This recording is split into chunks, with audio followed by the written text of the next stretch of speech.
these events are unlike anything I've ever led worship for or even been a part of before.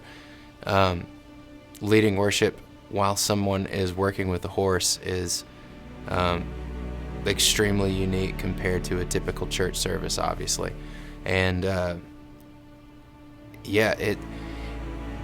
though we call these things presentations, it almost feels like there's not a great word for what this is, because it is a church service, it is a presentation, but it honestly, in so many ways, is an opportunity for encounter with the Lord. And that, to me, is the most important part of what we do, and is the most important part of what I do in helping Todd and being a part of these presentations, is actually doing my best to help create an atmosphere where people can experience Jesus.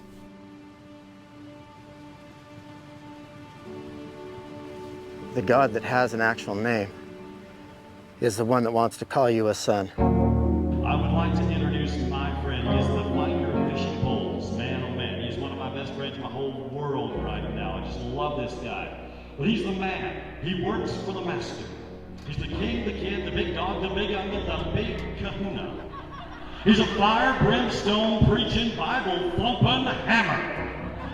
And if you set the name, I know he's going to take a swing at it. Ladies and gentlemen, please make welcome Wilderness Circuit bareback riding champion more times than I can count. This is Todd Pierce.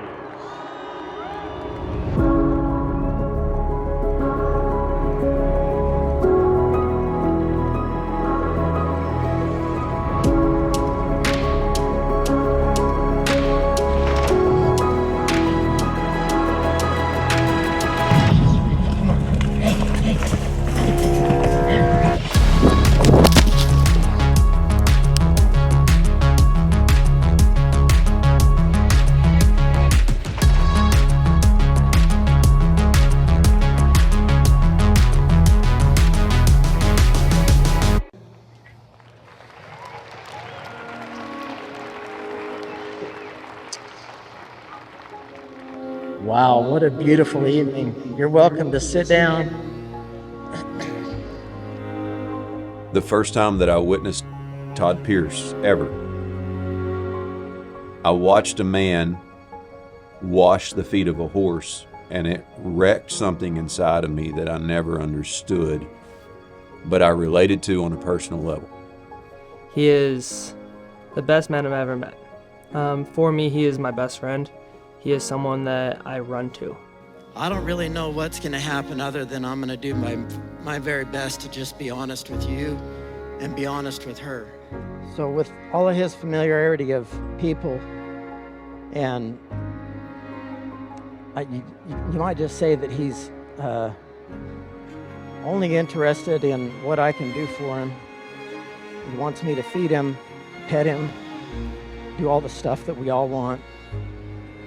But he doesn't understand that there's actually a role that he plays in all of this. Jeez, good morning, y'all. I like folks that get up in the morning and go to the first service. Although we can have fun and there's going to be a lot of tenderness in it, there's an aggression about King Jesus that makes it where he seeks out and he saves what was lost. And it isn't necessarily people that was lost, it was their understanding of who they are. Jesus would say things like, don't worry about the things of this world. And then he would point to things like a sparrow and say, if I'll take care of the sparrow, how much more value are you? Jesus is going to get all the credit, but God has gifted this man. He won't call himself a trainer. He won't call himself a horse whisperer, something like that. Yeah. He's just this shepherd who represents God really well to me, and you're going to see that played out. So, sir, I just wanted to thank you personally. Yeah, God sent me here. Doug's got that stuff that you did gave, not right? disappoint. Yes. Ah, well, yeah, thank you. And it's so powerful. I mean, I get emotional with a lot of things that you say. And you can't hear it enough. And Yes, you sir. need to hear it over and over again. Yeah. So thank you so much. Well, we've been lied to most of our life. Yeah. And when someone's telling the truth, it's just like, oh, say it again, because it's That's hard right. for me to believe Yeah. that. And that moment at the end when that horse is at such peace standing over the saddle with you there, that was just amazing. Man, I think I should be able to just spit this right out. When you ask who Todd Pierce is, like, for sure, the first thing I'm a son of God.